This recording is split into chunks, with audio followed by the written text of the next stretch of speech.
One. Hello everyone, Dr. Morse, and I want to talk to you a little bit today about shoulder injuries, in particular the labrum.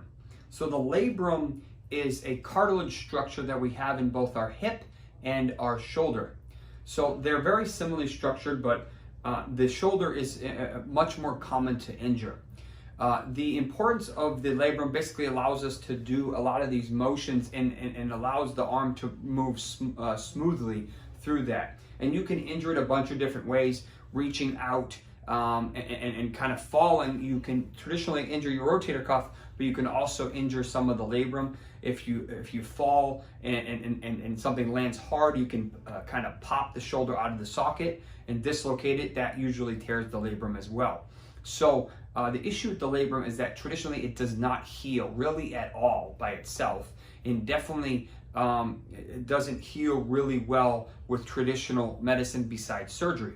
So we have the ability to be able to treat this. So if you were to take off the shoulder and kind of look at it on the side, the shoulder is a ball and socket joint.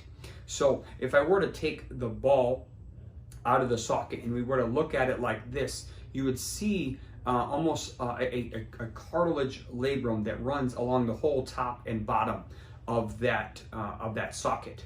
So the purpose of that is to keep the ball in the socket. So when the arm moves forward, the socket, it holds it in place. If the socket's torn here, you're going to have it pop out. So that's the importance of the labrum. Whenever someone says my shoulder feels really loose or feels like it's moving more than it should, then that's usually a labral problem. Traditionally, you can tear these at the top, so it feels like it wants to pop out of the socket this way.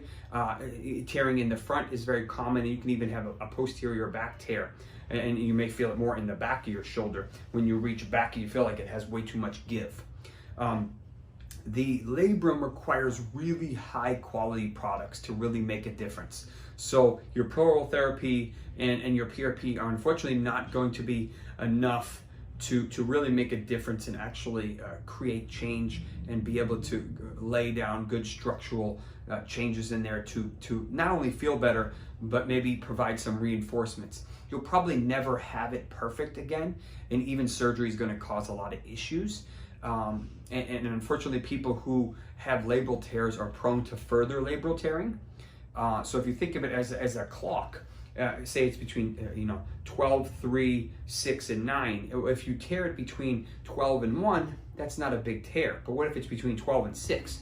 That's half of the labrum. So that's a big tear. So you're going to want to address that. If it's too torn, then sometimes surgery is the only option.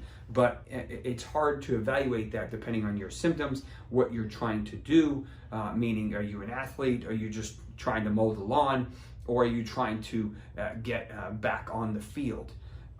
Depending on your quality of life and depending on how much pain you are will depend on whether or not you want to undergo a surgery that takes 6 to 9 months to heal, which is usually what a labrum takes.